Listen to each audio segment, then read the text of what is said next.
Alright, so we're going to be looking at the conclusion. Now, there's three aspects to this. So we've got aspect one, which is just looking at conclusion, and then we have the evaluation of it, and then we have the improving the investigation. So to be these three aspects. Now, there's this document over here, the conclusion and evaluation explanation doc, which you can look at. That's available for you also. There's also here the data conclusion example discussion pendulum. This is on the website, and I wrote this out. This should be a one that would get a 6 out of 6. It should be.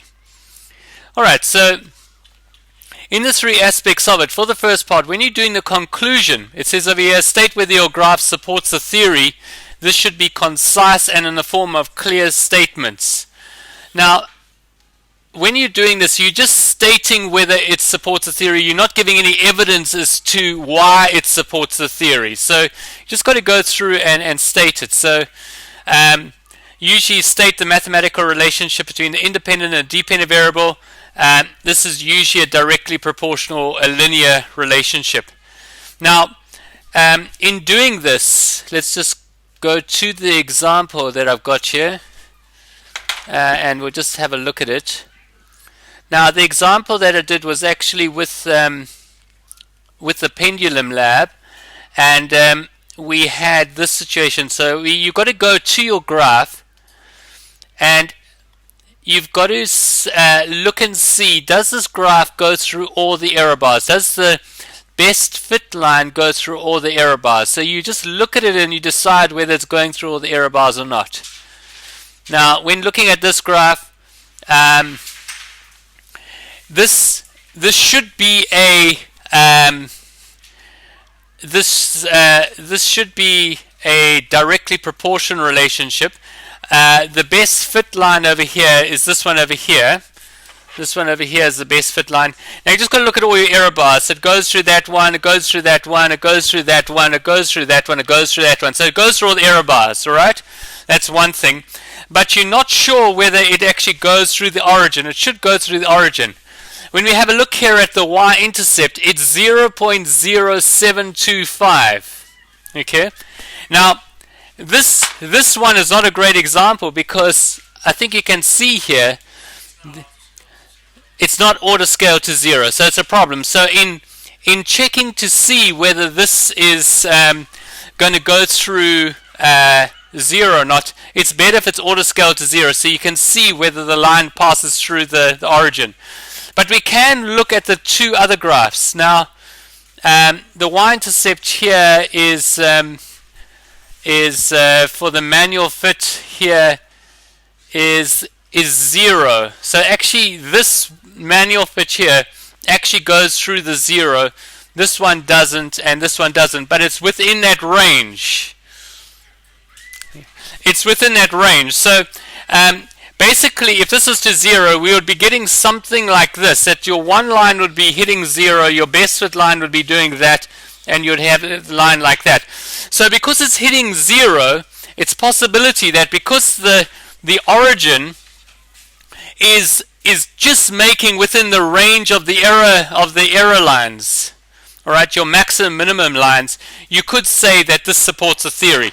Although, let's see what I actually wrote. I'm not sure what I will see what I wrote. And let's pull this back up again here.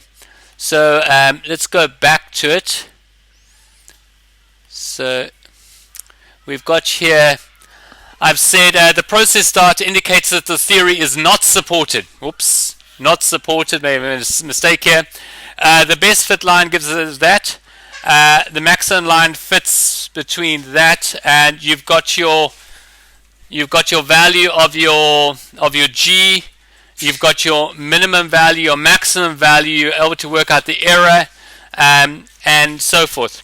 Now the point that I want to make in the beginning, in the conclusion, you just have to state whether the graph supports your theory or not. You don't have to write anything about supporting evidence yet. That all comes in the second part in the evaluation. That's when you do it. So this first part here is clearly just stating what you've been given. So it's very easy to get your 2 points here. You just got to say it whether it's supported or not. All right. Then you've just got to look at your values that you're getting. We're getting our value of G from our best fit line. Then we get our minimum and our maximum. We get our values for G from that. We find the error, and we compare it. To the actual value, which was 9.81. I'll have to read my evaluation. All right, let me read my evaluation. I may have changed my mind in that. Maybe when I looked at the graph, I didn't look at the y-intercepts. So let's have a look at that now. So can you see what you need for the first part? The first part of the conclusion. Very straightforward. You just state whether it's supported or not. All right, that depends on the graph. You've got to analyze your graph. Then you just get your values. You work out your values, and you get an error from the actual value. That's all you do. You got your 2 marks for that. Pretty simple, that part. All right, now we go down to the evaluation. Let's see what I said for this over here.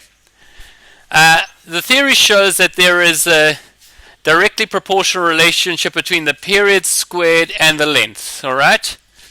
The graph is a linear graph since the best line fit passes through all the error bars, but the best fit line does not pass through the origin. And here I'm saying that the origin does not fall between the dependent variable intercepts of the minimum and maximum graphs. I think I missed a point there because I think it's 0. So it probably just makes it. So I made a mistake there. Therefore, the graph does not support the theory. But you see the process here.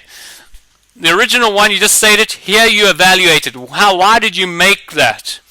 The accepted value is 9.81. You must give your source for that, which falls outside the range of the experimental determined values.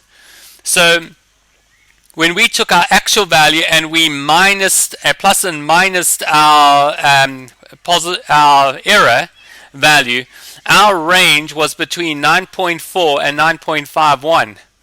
So it's important to show that your actual value that you got was actually outside that range. And then it says the size of the error bars for the dependent value was determined by the range of values during the data collection process. These seem to be reasonable, but improvements in how the accuracy of the measurements will be discussed later. The error in the dependent variable was estimated to be 0.005. This seemed reasonable as the measurement of the length was quite difficult and the center of gravity of the pendulum bob had to be estimated. All right, so you're giving an evaluation of your errors. That's the evaluation. 2 marks. All right. Again, quite simple. You're just basically looking at what you've said. You're evaluating it why you've said it. Why have you said that? Now the part which is sometimes a little bit more complicated. At the end you explain your error? Yes. So I've done some explanation of the error, where we got the error from, how we got the errors.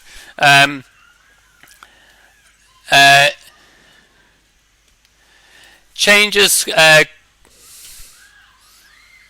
So here we're going to look. So the final part is improvement. Now, when you're looking at improving the error, let me just go back to my original document here. This is explaining what you need to do. So here for the evaluation that we've just gone through, this is where you evaluate your conclusion, providing evidence for reasons for your conclusion. You must have evidence for everything. And this explains what we've just talked about.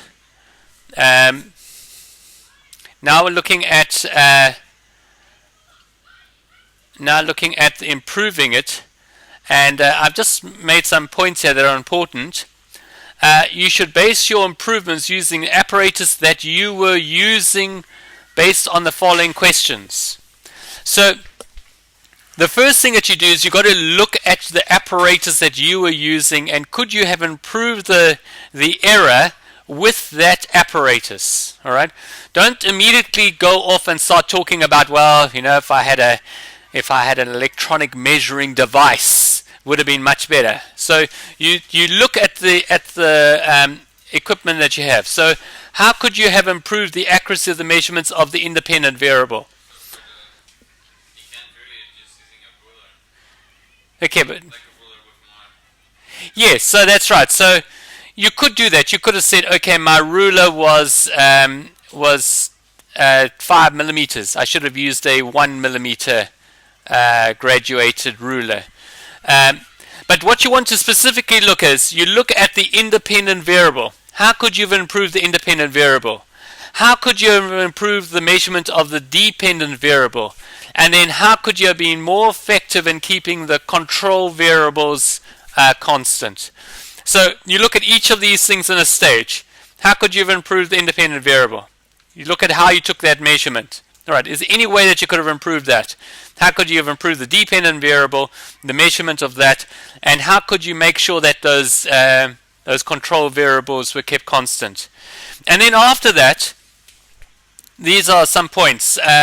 If possible, do a calculation or a small experiment to show that the improvement might improve the accuracy. So you could actually redo something of your experiment. If you have more readings, taking a wider range of repetitions, would that have improved your result? And here's in the third part. Is there or are there any modification to the apparatus that would make the results better? This must be specific. You can't just say using data logging equipment would improve the accuracy of reading. Yeah. So you could look at now you can look at other further ways to try and improve. But again, you've got to actually show how it would work. So that's worth 2 marks. So when you split up the whole process, it's actually quite simple. But what I would like you to really try and do is to try and keep your different parts of your report separate. Don't put it in one long paragraph. So for instance, we've got it all under, putting your heading conclusion, evaluation, improving the investigation. So here, in the pendulum, the length of the pendulum was your independent. So this is looking at the independent variable. The period is your dependent variable. So here we're looking at improving the period. The control variables. You see, so each one is a separate paragraph, and then here was some other theory that was related to that about the control variables would have been better, and then this is talking about repetition, how that could be. So if you're giving a reasonable, you should be able to get 1, 2 for this. It shouldn't be too much of a problem. Alright, okay, so that's the process for it. It's all really easy. It's pretty straightforward, yeah. Should get 6s for everything. Should get 6s for everything, yeah.